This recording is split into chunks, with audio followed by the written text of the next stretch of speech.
All right, y'all. Real quick, another story time with more.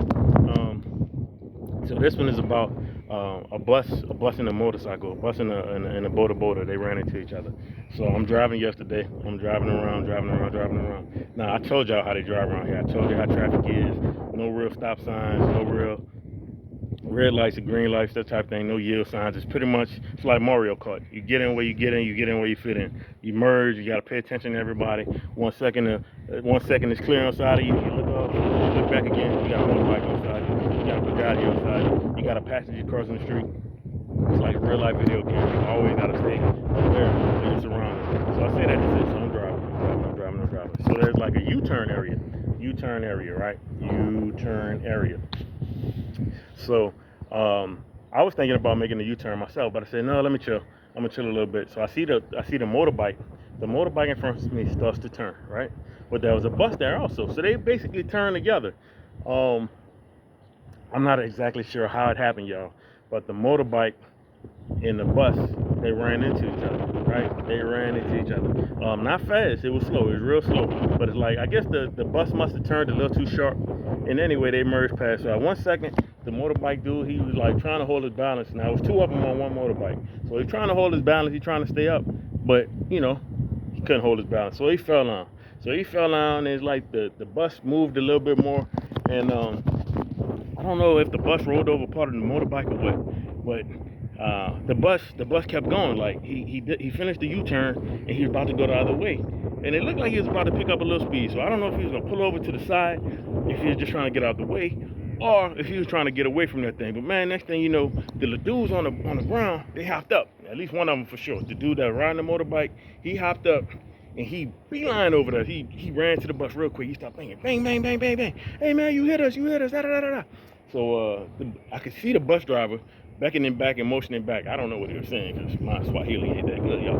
But they going back and forth. Next thing I know, I see homeboy, this motorbike, throw his hand through the window, man. He got dude, looked like he had him by the neck. So he got him and so I'm like, man, let me get out of here. So I went further down the road, and then I made a U-turn. So I made my U-turn and I'm coming back. So as I'm coming back now they got about 5 or 6 dudes on motorbikes, and they all just like, the bus not going nowhere. So they got him not surrounded, but they got the front pretty much like a blockade where you can't get out of there. So they all just pointing and gesturing and da da da da. So I don't know if they got into a big fight, a big scuffle. I'm not really sure how it ended.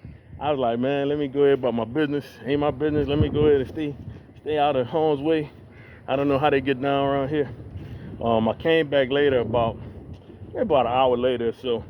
All that area was cleared out, and I did see a police walking to the other side of the street. So I don't know if he came and de-escalated the situation or what, but there's a lot of congestion and a lot of traffic, man, and people are so impatient.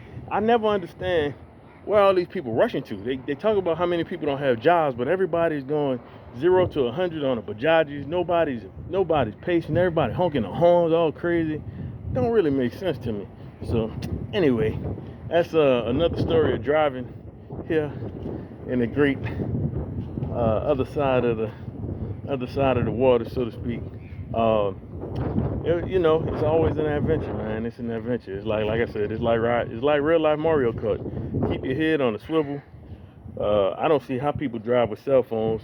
If you did it in the States, you best for sure not be doing that on this side of the planet.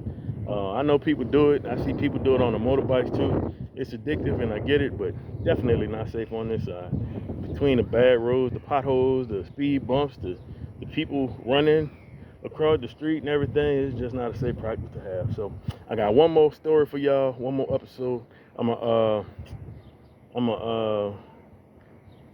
We're just 2 for 1. We're 2 for 1. All right. So remember, I was telling y'all a story about how people treat their workers over here. So we at the restaurant. This is about 2 ago now. We at the restaurant, right?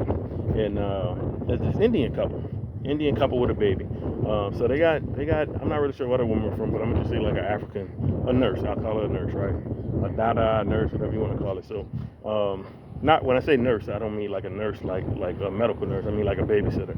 So she's watching the girl. They went to get food. They ordered the food or whatever. And I'll give them the credit of they bought her some fried chicken, right? That sounds bad. That sounds bad. That fried chicken. But anyway, they bought her a piece of fried chicken, right? And they didn't even buy her a drink, but they bought her a fried chicken, and I think it was like a chicken breast or something. And it was kind of janky the way they did it. Instead of buying her own size, they ate their size first, and then they kind of gave her the leftovers. So I didn't really like seeing that. That wasn't really too cool. At one point, the little girl that she was watching felt bad for her, so she grabbed some fries from her plate and she brought it over to the little chick. But anyway, the point I was getting at is, so let's just say I'm gonna call her a Dada. Let's say the Dada went to go check on the little girl. So let's say right here with the plate, she put her plate down, right? She put the chicken down and she went to walk this way to go check on the girl. While she's doing that, I don't know if y'all can see them. We got all kind of black crows around here, and these black crows are smart. They're fearless, and they'll you give them a second and they'll grab. So she put her chicken down and she went to go tend to the girl, and when she did that, man, that crow swooped in. I don't know, like 0 to 100, and grabbed the chicken. Now it was a nice sized chunk of chicken. Man, that crow grabbed that thing. There you go, I got some over here. That crow grabbed that thing and started flying off. Now she yelled and she beckoned, hey, and the crow dropped the chicken and it dropped it on the ground. So the chicken just all on the ground, and the girl, she's looking embarrassed. The nurse, she's looking embarrassed. Dada, she's looking embarrassed, and it's sad at the same time. Here you go. There you go. These things smart. Look at me. They probably hear me talking about them. So in my mind, you know how we are in the West at least. You like, man, that chicken's been contaminated. I'm not about to eat that. Right? And can I get another piece of chicken or something? So I'm waiting to see what's going to happen. I'm waiting to see if the people from the kitchen or the people from the restaurant, if they're going to replace the chicken. Because in fairness, like, it's at their restaurant. These birds, it's their pests, their hindrance or whatever. But anyway, long story short, they didn't do anything. And then the couple, they didn't offer to buy her any more chicken. They looked at her like, man, you better eat that thing. I'm sorry it happened, but you better eat that thing. So, poor thing, she looked sad. She looked like she didn't want to. But after she realized there was nothing she could do about it, she just dropped her head, she dropped her eyes, and she resolved herself to, that's what I'm about to eat, I'm hungry. So, she kind of, I don't know, I guess she pulled off the part that looked like was whatever, wiped it off and kind of got to it. So, my wife was feeling sad about it, and it's like I said, don't even look like these people about to give her no water. So, wifey went ahead and bought her some water, told the server not, look, hey, don't even tell them where it came from, just get her some water. So, the dude, the family, they had the nerve to look like they was getting an attitude trying to figure out where the water came from when the server delivered it to her. Like, they're trying to look like, did you order some water for it? That's the look. That's how it looked to me. Like, like with an attitude, like, where is this coming from? How's she getting water?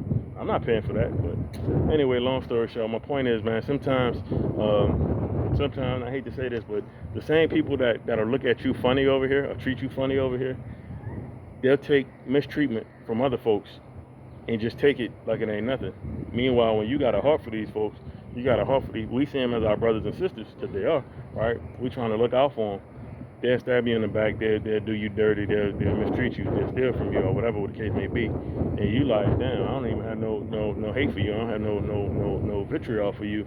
I see you, I just want you to do good. I know what slavery about, I know what Jim Crow South is about, I know what being mistreated, I know all about racism, all that good stuff. So if I see you, look, I just want you to win, period. And it's not even on no racial stuff, but it's just the point of, look, we all in the struggle together. So if I see you and I can help you, I'm gonna try to help you, because I know what it's like. You know what I'm saying? But sometimes these same folks, they'll look at you funny or look at you like some type of way because whatever it is. And that's the bad thing about Africa. I mean, it's cool that they know their tribes. Like, we don't have a clue who our tribes are, where we come from, and this and that. But on the flip side, it's jacked up that sometimes we have this disdain for each other when we shouldn't. Because again, man, in the world that we in, they all see us the same at the end of the day, and we should be seeing each other as, look, you my brother. We need to come back together like dry bones. We need to come together like the two sticks. Rather, I should say two sticks, but we need to come together like the two sticks, merge, unite, and be great together. You know, y'all take y'all work ethic and we take our knowledge and we put that stuff together and boom, we make it happen. But I don't know. Hopefully it'll happen, man. Hopefully that's what we're seeing. Hopefully 2025 will be that year when we can kind of unite and do some great things together all across the globe, man. But I don't know, man. That's what it is. Anyway, y'all, I'm out. Finished my workout. Got a little stuff on my mind. Sometimes you be like, I don't like to talk. And you start talking and we talk. So we 10 minutes in. I'm going to wrap it. Y'all be good. Peace.